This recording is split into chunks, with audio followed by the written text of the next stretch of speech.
Tutsi. In the churches of God, priests killed. The blood of ethnicity is thicker than the blood of Christ. And one can go on and on. The only country in Africa that appeared to have been vaccinated against ethnicity is Tanzania, the home of that great man Julius Kambarage Nyerere. They appear to have been vaccinated. But come to my Kenya. Oh, my Kenya. Oh, Kenya. Even now as we approach the elections and you are going to make the decision, I can assure you that there will be no change. Because the formations we have are merely tribal alliances, and if one were to be blunt about it, on one side, the Kalenjin elite and the Kikuyu elite have ganged up and they have hypnotized their tribesmen and persuaded them that it's only by electing them that their circumstances will change. It will not. On the other side, there is another arrangement called NASA.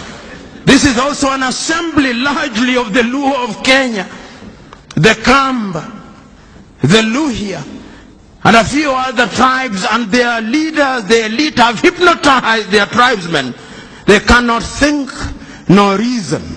So that what we are going to have in Kenya on the 8th day of August is not an election on any issue. They'll not talk about agriculture, about education, about unemployment, the critical things. It is going to be an ethnic census to determine which formation brings together the largest number of tribes.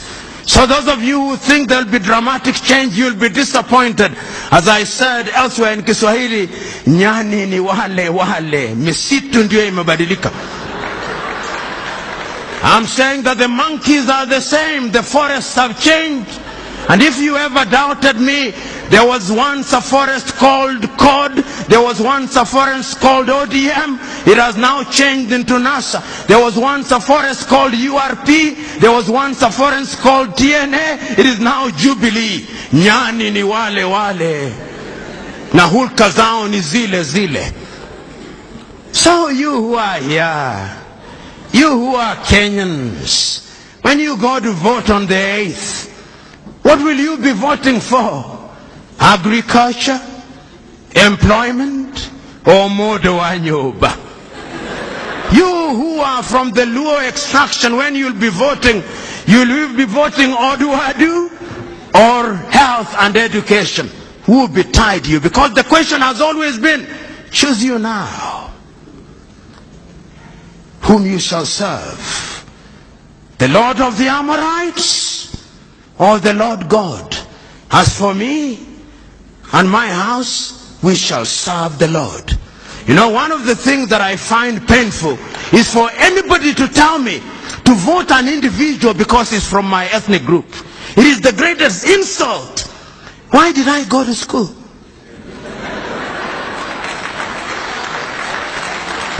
You tell me what you are going to do about education. I'm about to conclude, timekeeper. The British had an election, have an election today. If you came to Kenya and listened to what, you would think that there is an animal called election, which has never been seen by any human being since creation. And that God has instructed that Kenya be the experimental ground. You listen to what is happening, yet elections are known. It's a competition of ideas.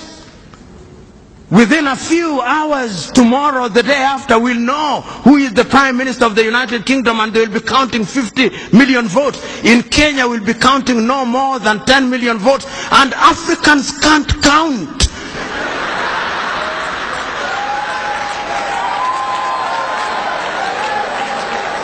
When it comes to elections, Africans can't count. And Africans never lose elections. Africans are rigged.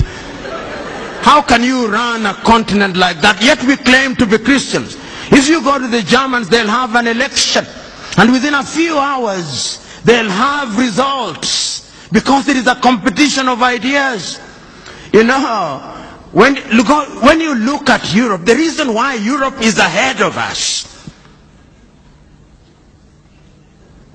how many of you, and this is what I must conclude with, in the book of Matthew, the story is told of a businessman, I'll paraphrase it, who goes out on a long journey and entrusts his workers, one with 1 talent, the other one with 2 talents, and the other one with 5 talents. And the Bible record says he goes away for a long time. When he comes back, he goes to the one who was given 2 and he says, Lord, you gave me 2, I've worked on it and is now 4. And the master says, good work. And he goes to the one with 5 and says, Lord, you gave me 5 and I've worked on it, is now 10. Says, good work. And to the one with 1 talent, he says, I know you. You are a hard-hearted person who likes to reap where you have not sown. And therefore I kept it, here it is. And the master says, why shouldn't you then have given it to those who are in the business of giving interest? And the Bible records, and to those who do not have, even the little that they shall have shall be taken away, and it shall be given to those who have. We have, but we don't utilize. That is why God has now brought the Chinese to take it away from us. That is why God has brought all these people to take it away, because we do not know what it is. I can go on and on. But what is the wisdom of going on and on? When it is so clear that we must make a choice. So I'm submitting to us in conclusion that this is the choice. The choice that we are confronted with is the choice that Shadrach, Meshach, and Abednego were confronted with. To choose to worship the god idols erected by Nebuchadnezzar, or to remain faithful to their agenda. The choice that you are confronted with is the choice that Elijah presented to the prophets of Baal. Choose you now. Do not waver between 2 opinions. If the Lord is God, serve the Lord. If Baal is God, serve Baal. And the latter day Baals come in the form of cars, houses, and other earthly things. The other choice is the same one that Joshua gave to the Israelites. Choose you now whom you shall serve, the Lord whom your fathers worshipped across the river, or the Lord or the God of the Amorites in whose land you serve. As for me and my house, we shall serve the Lord. I'm submitting to us that you young Africans must change Africa. You young Africans must do something for Africa. And you are not going to do it by tweeting, no. You are not going to do it through Instagram, no. You are not going to do it through Facebook, no. You are not going to do it through social media, no. The last time I checked is that you must roll up your sleeves. You must roll up your sleeves and go into the arena of action. Suffer, sweat, plant the tree in the knowledge that those who plant the tree may never enjoy its shadow. But the joy is that the planter of the tree has planted the tree. Another generation will water the tree. Another generation will prune the tree. Another generation will enjoy her shade. God bless you.